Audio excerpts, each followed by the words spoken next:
सूरज के किरणें पानी में चांदी बिखेर रही थी। एक गांव के तालाब में किलकारी भरते बच्चे पानी से हवा में छलांग लगा रहे थे। उनमें से एक, गोपाल, अपने मटके को झुलाते हुए हंसता हुआ खड़ा था। गोपाल को तालाब बहुत पसंद था, खासकर उसकी गहराई में रहने वाले अपने दोस्त की वजह से रिम्पल। रिम्पल कोई आम मछली नहीं थी। वह छोटी, सुनहरी तराजू की मल्लिका थी, जिनकी आंखें चमकती हुई नीलमणि लगती थी।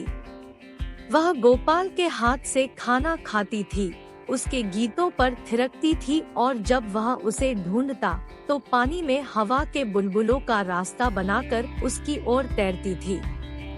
एक दिन गोपाल अपने दोस्तों के साथ छिप छिप खेल रहा था। उसने उन्हें चिढ़ाने के लिए तालाब के किनारे एक झाड़ी के पीछे छिपने का विचार किया। झाड़ी में घुसते ही उसने एक फटे हुए जाल को देखा। जाल पुराना था, लेकिन फिर भी गोपाल की चिंता बढ़ गई। उसने जाल को हटाने का फैसला किया ताकि कोई मछली फंस न जाए। ज्यों ही वह झाड़ी से बाहर निकलने ही वाला था, तभी एक तेज झटका लगा।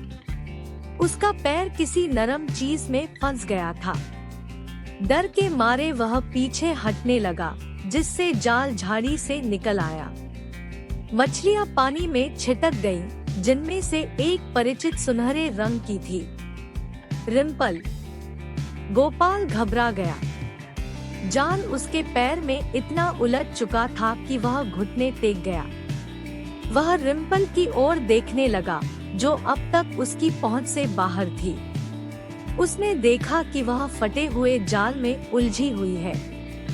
गोपाल डूबता हुआ महसूस कर रहा था। उसने आवाज लगाई, लेकिन उसकी आवाज तालाब की लहरों में खो गई। उसकी आंखें बंद हो रही थी जब उसने महसूस किया कि कोई उसके पैर को खींच रहा है। उसने आंख खोली और देखा कि रिम्पल अपने छोटे से शरीर पर जाल का बोझ उठाकर बड़ी ही ताकत से उसे खींच रही है। रिम्पल की धैर्य और लगन से जाल धीरे धीरे गोपाल के पैर से निकल आया। वह लाल हो चुके अपने पैरों को सहलाता हुआ हंस पड़ा। उसकी नन्ही दोस्त ने एक बार फिर उसकी जान बचाई थी। उस दिन से गोपाल और रिम्पल की दोस्ती और मजबूत हो गई। हर रोज शाम को गोपाल तालाब के किनारे बैठकर रिम्पल को अपनी रोटी का एक टुकड़ा देता, जिसे वह बड़े ही मजे से खाती। उनकी दोस्ती गांव वालों के लिए आश्चर्य का विषय थी, लेकिन वे जानते थे कि दोस्ती किसी आकार, रंग या प्रजाति की दीवारों से बंधी नहीं होती। एक शाम गोपाल तालाब के किनारे बैठा था। उसकी गोद में रोटी का टुकड़ा रखा हुआ था। रिम्पल वह रोटी के टुकड़े को खाते हुए गोपाल की आंखों में देखा, मानो धन्यवाद कह रही हो। गोपाल रिम्पल को देखता रहा। उसने धीरे से मुस्कुराया और तालाब की ओर झुका।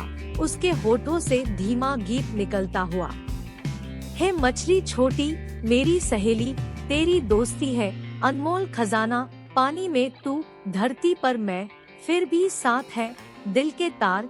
चलेगा सूरज, आएगा चांद, हमारी दोस्ती रहेगी अमर। उसकी आवाज तालाब के ऊपर फैल गई, गांव के खेतों और घरों तक पहुंचती हुई।